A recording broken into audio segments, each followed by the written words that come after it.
Amarantha. Entity of everlasting meaninglessness, a close kin to chaos.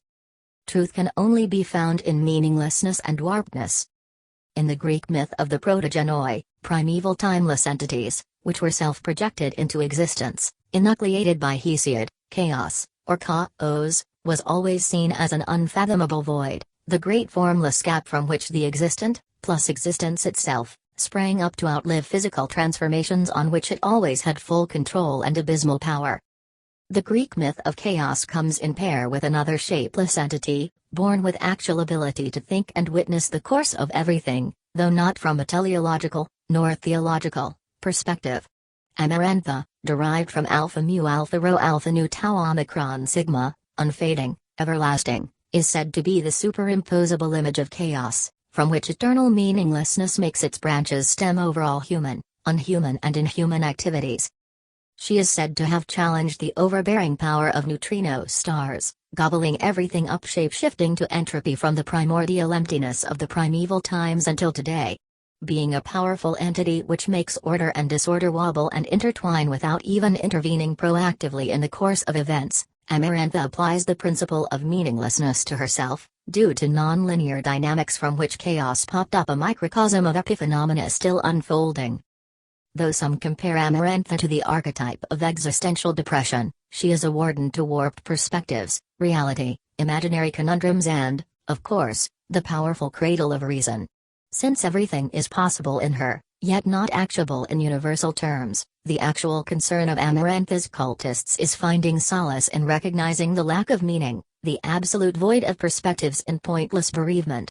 This leads many of her followers to develop a proactive nihilism, which debates playfully the more than convincing statement vacuum vincit omnia.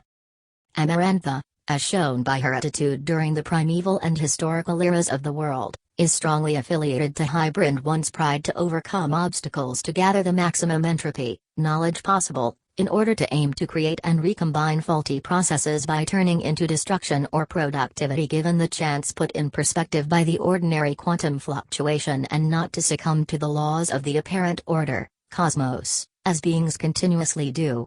Hybrid, in this perspicuous mindset, is not the cause of any tragedy whatsoever, as it is seen alike a primary physical vector to the creation of a performative concoction of awareness and progress, where chances unfold, however damp in their excess of nonlinear dynamicity in regards to a path which has yet to be discovered, by humans, through transhumanism. Amarantha is often defined as a being with a body of women, through oversimplification, despite having an androgynous mental attitude and a possible body projection which partners sometimes with human depictions, for she is deemed by many inconceivable to the core. Since she is uncaused, omnipresent, expanded as a strain of diagonalizations which fill a quid space where with proactive resilience, however, when not passive, she permeates the void, encircling the definition of an entity far superior to the gods and to the theistic tenets of which universal history is imbued, fully replacing the pantheistic concept, making it obsolete whether not inappropriate. Comparisons have been drawn with Kali's tricky and deceitful, annihilating nature, which may look in Amarantha akin to passive degeneration and resilient, mellow destructivism. She is, however, supposed to signify hatred in playfulness, in crushing people's missions down, leaving little room for judgment or moral duties to reconcile with, as she operates like a blunt cementima. She doesn't need to be neither good nor bad to qualify for this task. Amarantha's falseness. She forgets her fathers in the sight of the white man. How with the fox? His ear delights in the song of their deeds, he follows in their steps. The fox lies. Women are brave with their tongue? Then the fox should be at their council fires. Once the squaws pounded calm. Once the chiefs were men. What are they now? What is the fox? Let him speak. As his fathers. Did his fathers steal? The fox is a thief. Amarantha speaks. Amarantha saw it. Her eye is on the white man, she cannot look two ways. Her eye was on the white man when the fox stole his gewgaw. Would he have stole more, that he crept this way? The white man has a house for the thief, would the fox be caged v? He must first be caught. Would the dark-eyed trap her brother? The fox has a sharp knife. Amarantha knows no fear. Why does she tarry here? The white man craves her care. Wants she aught of the fox? Will she ask of him she hates?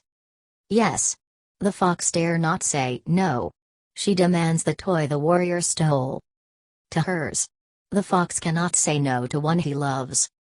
Nor Amarantha speak longer with one she hates. Away. And lurk no longer here, the eye of Amarantha will know your very motion. Thought had to be enucleated from quantum vacuum to let itself know that pneumatic nothingness does not leave any absolute meaning to research, let alone the farcical, however blissful for evolutionary and biological reasons of perpetual accomplishment, and cosmic safety, free-roaming multifaceted arrow which stems from everywhere and reaches nowhere. There is not eventual meaning, therefore, in the search for meaning itself.